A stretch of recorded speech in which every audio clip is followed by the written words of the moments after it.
Welcome back to clean news Rajasthan. चलिए देखते हैं राजस्थान की 15 फटाफट बड़ी खबरों को। सीएम भजन लाल शर्मा पहुंचे बीकानेर, मंत्री से कहा कांग्रेस के पंजे ने देश को कर दिया गंजा। राजस्थान के सीएम भजन लाल शर्मा ने भारतीय जनता पार्टी के बीकानेर के पांचों में कांग्रेस पर कल ताबड़तोड़ जबानी हमले किए। भजन लाल शर्मा बीकानेर के पांचों में जनसभा को संबोधित कर रहे थे, जहां कांग्रेस पर जमकर बरसते हुए उन्होंने कहा कि आसमान से लेकर पाताल तक कांग्रेस के लोगों ने भ्रष्टाचार किए। उन्होंने कांग्रेस पर बड़ा हमला करते हुए कहा कि मुझे पंजा मत दिखाइए। उन्होंने तंज कसते हुए कहा कि इस पंजे ने देश को गंजा कर दिया, इसलिए उन्होंने कहा कि इस पंजे की उंगलियों को मिलाकर हनुमान जी की मुष्टिका बनाइए। नव संवत्सर पर भगवा ध्वज का वितरण, सर्व हिंदू समाज द्वारा वोटिंग प्रतिशत बढ़ाने की कवायद। राजस्थान में लोकसभा चुनाव के पहले चरण के मतदान में ठीक पहले सर्व समाज भारतीय नव संवत्सर पर भगवान ध्वजा वितरण अभियान शुरू कर रही है। इसके साथ ही सर्व समाज से वोटिंग कर मतदान बढ़ाने की अपील की जाएगी। इसको बीजेपी के पक्ष में जोड़कर देखा जा रहा है, लेकिन सर्व समाज हिंदू महासभा इसे हिंदू नव वर्ष के लिए समाज जागरण का कारण मान रहे हैं। भारतीय नव वर्ष नव संवत्सर आज 9 अप्रैल से शुरू हो रहा है। नव वर्ष के प्रति लोगों में जागरूकता पैदा करने के लिए अलग अलग से प्रयास किए जा रहे हैं। इस बार नव संवत्सर के साथ ही लोकतंत्र का महापर्व चुनाव भी आ रहा है। मोदी के नेतृत्व में परिवार ही नहीं विकासवाद की राजनीति होती है, जेपी नड्डा बोले। लोकसभा चुनाव को लेकर बीजेपी के कद्दावर नेता एक के बाद एक वसुंधरा की भूमि पर चुनावी हुंकार भर रहे हैं। इसी कड़ी में बीजेपी राष्ट्रीय अध्यक्ष जेपी नड्डा ने भी सोमवार को हनुमानगढ़ के सांगरिया में चुनावी रैली को संबोधित किया, जिसमें उन्होंने विकासवाद और जातिवादी की राजनीति का अंतर बताया। एक तरफ JP Nadda, CM Bhajan Lal Sharma, deputy CM doctor Premchand Bairwa, CP Joshi, Kirodi Lal Meena समेत पार्टी के दिग्गज नेता अलग अलग जगहों पर चुनाव प्रचार करेंगे, तो वहीं पीसीसी में गोविंद डोटासरा प्रेस वार्ता करेंगे। चुनाव को लेकर राजस्थान में प्रत्याशियों की तस्वीर साफ। राजस्थान में लोकसभा चुनाव की तस्वीर साफ हो गई है। कल दूसरे चरण की सीटों पर आए नामांकन पत्रों के उम्मीदवारों की नाम वापसी का आखिरी दिन 39 उम्मीदवारों ने नाम वापस लिए। इस तरह राजस्थान की अब सभी 25 सीटों पर कुल 266 उम्मीदवार चुनावी रण में हैं, जिनकी हार जीत का फैसला 19 अप्रैल और 26 अप्रैल को 2 चरणों में होने वाले मतदान दिवस 5 करोड़ 35 लाख मतदाता करेंगे। निर्वाचन विभाग से जारी रिपोर्ट के मुताबिक आज नाम वापसी के अंतिम दिन 39 उम्मीदवार मैदान से पीछे हट गए। भारत बाबर का नहीं, रघुवर का देश, धीरेन्द्र कृष्ण शास्त्री जोधपुर में आध्यात्मिक समाधान सत्र में बोले। बागेश्वर धाम के पंडित धीरेन्द्र शास्त्री ने सोमवार को जोधपुर में सनातन धर्म और हिंदू राष्ट्र का बिगुल फूंका। उन्होंने दशहरा मैदान में आयोजित आध्यात्मिक समाधान सत्र में कहा, हमें गर्व होना चाहिए कि हम सनातनी हैं, हमें इसे बनाए रखना होगा। करीब 2 घंटे तक उन्होंने हिंदू धर्म पर अपनी बात रखी। इस दौरान उन्होंने कहा कि मैंने गजेंद्र सिंह शेखावत से कहा कि आप जल्दी कथा आयोजन की तैयारी करें, हम जोधपुर में कथा भी करेंगे, यहाँ दिव्य दरबार भी लगाएंगे। सोमवार को विश्व हिंदू परिषद जोधपुर द्वारा आयोजित श्री राम नवमी महोत्सव के बागेश्वर धाम सरकार ने कहा, हर हिंदू माथे पर तिलक लगाए और घर के बाहर अपने धर्म का ध्वज लगाए।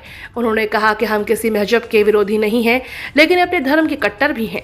हम किसी के विरोधी नहीं, सबको रहना चाहिए, लेकिन कायदे में रहोगे तो फायदे में रहोगे। उन्होंने कहा, जब तक हमारे प्राण रहेंगे तब तक सनातनियों को एकजुट करते रहेंगे। बागेश्वर धाम सरकार से मिलने पहुंचे सीएम भजन लाल। जोधपुर में बागेश्वर धाम सरकार धीरेन्द्र कृष्ण शास्त्री रामलीला मैदान पहुंचे। कार्यक्रम में विश्व हिंदू परिषद की ओर से कार्यक्रम हजारों संख्या में उमड़े। इस दौरान भक्तों में उत्साह देखने को मिला। मंच पर राजस्थान के सीएम भजन लाल शर्मा भी पहुंचे। वैभव गहलोत को लेकर बड़ी अपडेट, इस बड़े नेता ने किया समर्थन का ऐलान। पूर्व सीएम अशोक गहलोत के बेटे और जालौर सिरोही लोकसभा सीट से कांग्रेस प्रत्याशी वैभव गहलोत को लेकर बड़ी खबर सामने आई। इस सीट को त्रिकोणीय मुकाबले की संभावनाएं अब खत्म हो चुकी हैं। जालौर और सिरोही लोकसभा सीट से बसपा प्रत्याशी लाल सिंह धनपुर ने अपना नामांकन वापस ले लिया है और कांग्रेस प्रत्याशी वैभव गहलोत का समर्थन किया है। कांग्रेस से टिकट नहीं मिलने पर लाल सिंह ने बसपा से टिकट पर नामांकन दाखिल किया था। अब उनका कहना है कि कांग्रेस मेरा परिवार है, परिवार में झगड़ा होता है, अब मैं कांग्रेस के साथ हूँ, पार्टी को मजबूत बनाऊंगा। कांग्रेस ने अरविंद डामोर को पार्टी से 6 साल के लिए किया निष्कासित। कांग्रेस ने अरविंद डामोर को 6 साल के लिए पार्टी से निष्कासित कर दिया है। आपको बता दें, अरविंद डामोर बांसवाड़ा डूंगरपुर से पार्टी प्रत्याशी थे। ऐसे में कांग्रेस बीएपी गठबंधन में नया मोड़ आया है। अब जब कांग्रेस ने अरविंद डामोर को पार्टी से निष्कासित कर दिया है तो अरविंद डामोर बांसवाड़ा और डूंगरपुर लोकसभा सीट कांग्रेस के सिंबल पर ही चुनाव लड़ेंगे। नागौर सीट पर एक परिवार का दबदबा, 18 में से 9 बार जीता चुनाव। राजस्थान में लोकसभा चुनाव में नागौर संसदीय क्षेत्र से अब एक और चुनाव में मृधा परिवार का दबदबा रहा है। पिछले 18 चुनाव में सबसे ज्यादा 9 बार इस परिवार के सदस्यों ने बाजी मारी है। इनमें पूर्व केंद्रीय मंत्री नाथूराम मृधा सर्वाधिक 6 बार इस क्षेत्र का प्रतिनिधित्व कर चुके हैं।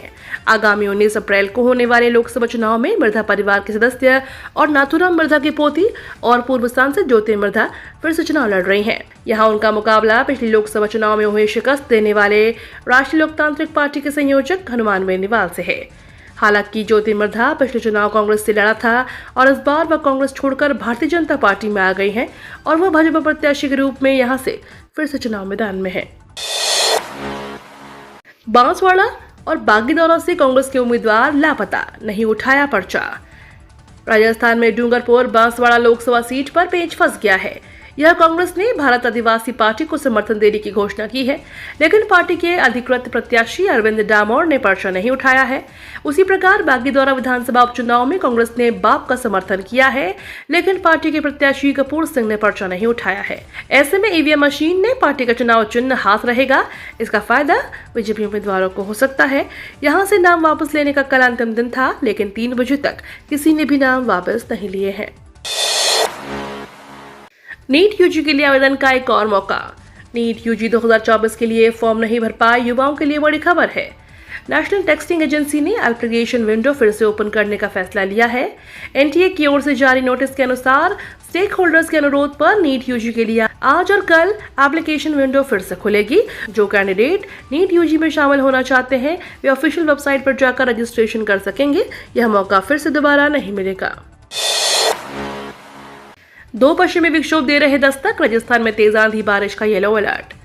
राजस्थान में मौसम बदल गया है। बीते 24 घंटों के दौरान राजस्थान के जोधपुर, उदयपुर, अजमेर, कोटा, जयपुर और भरतपुर संभाग के कुछ हिस्सों में गरज चमक के साथ हल्की बारिश दर्ज हुई है। सबसे अधिक 14 मिलीमीटर बारिश अजमेर, जैसलमेर, भोपालगढ़ में दर्ज हुई। मौसम विभाग का कहना है कि 10 से 14 अप्रैल के दौरान राजस्थान के विभिन्न क्षेत्रों में मौसम खराब रहेगा। 10 से 14 अप्रैल के दौरान गरज चमक के साथ छिटपुट हल्की से मध्यम बारिश देखी जाएगी। पीएम मोदी के खिलाफ चुनाव आयोग पहुंची कांग्रेस। कांग्रेस ने पार्टी के घोषणा पत्र की तुलना मुस्लिम लीग से करने पर पीएम मोदी के खिलाफ चुनाव आयोग के पास शिकायत दर्ज कराई है।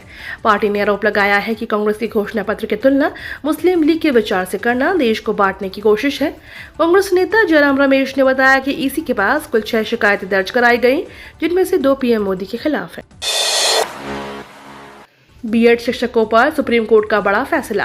अगस्त 2023 के सुप्रीम कोर्ट के फैसले से पहले प्राइमरी शिक्षक के रूप में नियुक्त बीएड डिग्री धारकों को सुप्रीम कोर्ट से बड़ी राहत मिली है।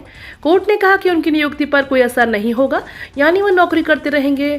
साथ ही सुप्रीम कोर्ट ने यह भी कहा कि अगर किसी की नियुक्ति अनंतिम थी और इस शर्त पर हुई थी कि उनकी नियुक्ति सुप्रीम कोर्ट के फैसले पर निर्भर करेगी, उसकी नियुक्ति अवैध होगी।